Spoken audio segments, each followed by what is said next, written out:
pagi pemirsa, kembali lagi dengan saya Amanda Kanes Aratanti yang akan membawakan berita hari ini. Berita hari ini adalah penyerangan dan genosida yang dilakukan bangsa Israel di tanah Palestina. Konflik Palestina dan Israel merupakan konflik yang paling rumit dan berkepanjangan di dunia. Konflik ini telah berlangsung selama kurang lebih 100 tahun dan belum ada tanda-tanda akan segera berakhir.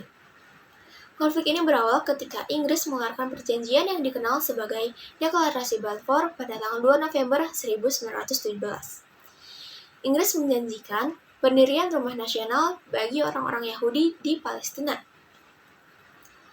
Hingga kemudian di tahun 1947 hingga 1948 terbentuklah negara Israel. Warga Palestina merasa bahwa mereka telah diusir dari tanah airnya. Sejak saat itu, konflik antara kedua belah pihak masih terus berlanjut, dengan berbagai bentuk kekerasan baik militer maupun non-militer.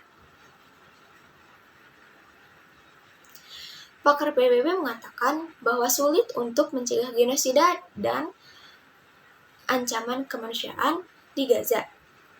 Ia bahkan mengecam Israel karena menolak menghentikan rencana untuk memusnahkan wilayah Palestina yang dibombardir.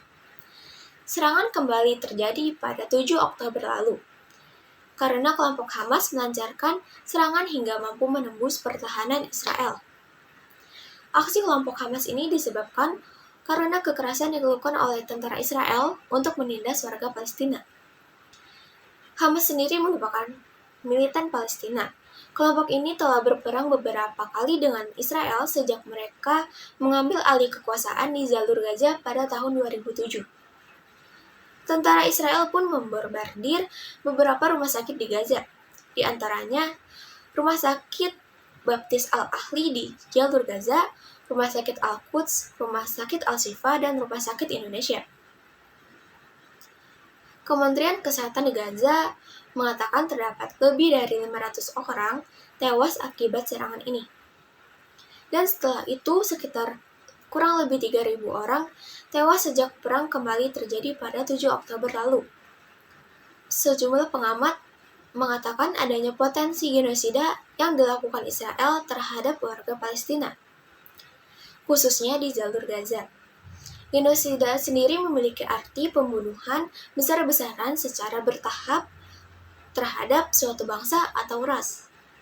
Sebelumnya Israel memang berdalih tidak menjadikan warga sipil Palestina sebagai sasaran. Namun, pada kenyataannya, mereka melancarkan serangan udara yang bertubi-tubi dengan target tempat umum seperti rumah sakit dan sekolah. Alhasil sangat banyak korban jiwa dari kalangan warga sipil yang berjatuhan. Mengingat potensi konflik yang masih akan berlangsung, akan lebih banyak lagi korban yang tak bersalah meninggal dunia. Dan bahkan baru-baru ini Israel dengan lantang menyebutkan bahwa Rumah Sakit Indonesia di Gaza dibangun di atas terowongan Hamas. Militer Israel mengaku punya informasi dari intelijen mereka bahwasanya ada jaringan terowongan Hamas di Rumah Sakit Indonesia. Israel mengeklaim Rumah Sakit Indonesia menampung Hamas dan dibangun di atas jaringan terowongan Hamas. Dan juga media sosial @idf mengunggah sebuah video yang menyudutkan Rumah Sakit Indonesia tersebut. Juru bicara Kementerian Luar Negeri atau Kemenlu membantah tudingan itu dan mengatakan bahwa Rumah Sakit Indonesia di Gaza dibangun untuk tujuan kemanusiaan. Konflik Palestina dan Israel ini memang merupakan konflik yang telah berlangsung lama dan telah menyebabkan penderitaan bagi jutaan orang.